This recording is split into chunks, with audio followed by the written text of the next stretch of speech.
Oh, well, we're already doing so many things to be pushing Biden.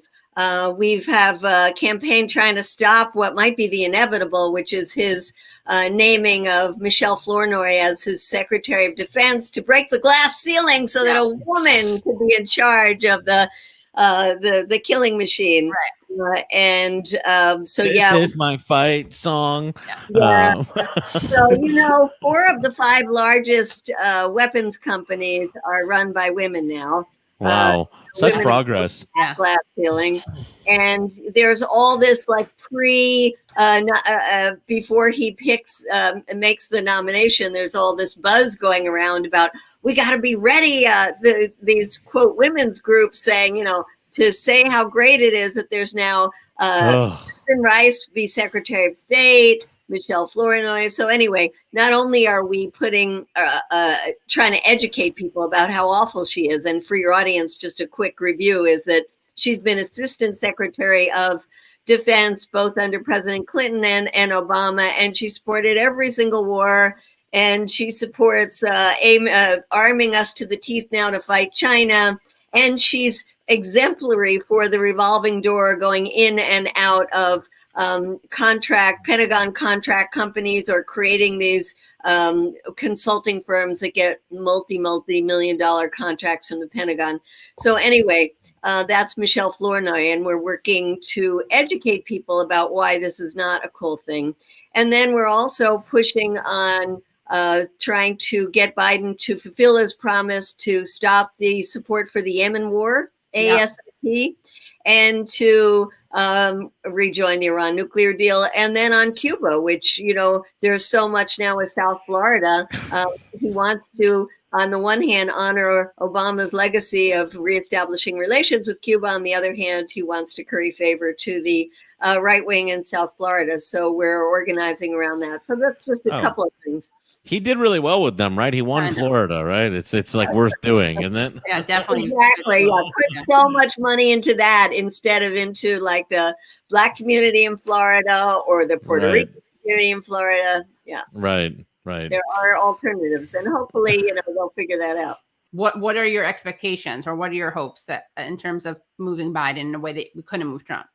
Well, I think there are going to be some positive things from early on. That's going to be things like the temporary protective status for a number of important communities in the immigrant community. The DACA folks will hopefully get some legal status. That there'll be, there'll be things like lifting the gag rule on being able to talk about abortion, pro-choice issues.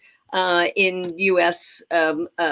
Money that U.S. gives to groups overseas, and then rejoining the World Health Organization, rejoining the Paris Accords, renewing the START Treaty with Russia, and then going back into the Iran nuclear deal, which if he can do that, which he's going to be pushed to not do it by the AIPAC, and he's so pro-Israel, and but if he does do it, it's going to really be a really good thing for the Middle East. Yeah. I don't think he's going to want to pull the troops out of Afghanistan or Iraq or even Syria.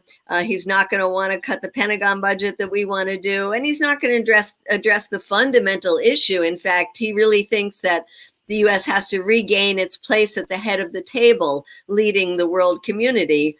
And many of us don't think that there should be one country at the head of the table.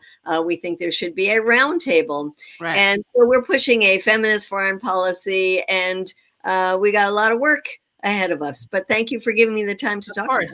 And then final thing, Bill Cole says, I agree that Michelle Flournoy would be terrible. Who is an alternative from the anti-war side that we can rally around? Is there one? Or... Well, if we Medea Benjamin for secretary. In there are a couple of people. There's a guy called Tom Countryman that people don't know that has been in the Defense Department and is pretty good. I don't think we'd get anybody like Ro Khanna, but wouldn't that be nice? Yeah. And in our fantasy world, we would have also somebody like Barbara Lee, who actually worked for Ron Dellums, who was very involved around the defense issues. And I have a list in a new piece that I wrote. You can just look up my name, and it's will Biden's cabinet be warmongers or peacemakers? Oh, great. Okay, so I'll share that with people in the chat and in the description of this. Well, yes, thank you so much, Medea. Oh, and the last thing some people have been pushing is Chris Murphy, Senator Chris Murphy. Oh, as long as he doesn't have to talk about Russia and Israel. Yeah, and so can we make it like a separate? Can we Latin America? Definitely don't talk about Venezuela. All right, so he has to be part-time. He has to be like half of. We got to assign him certain countries, and then the other ones go to Ro Khanna or Medea Benjamin. Yeah. Okay, thanks so much. Good being on with you. Thanks, and great work.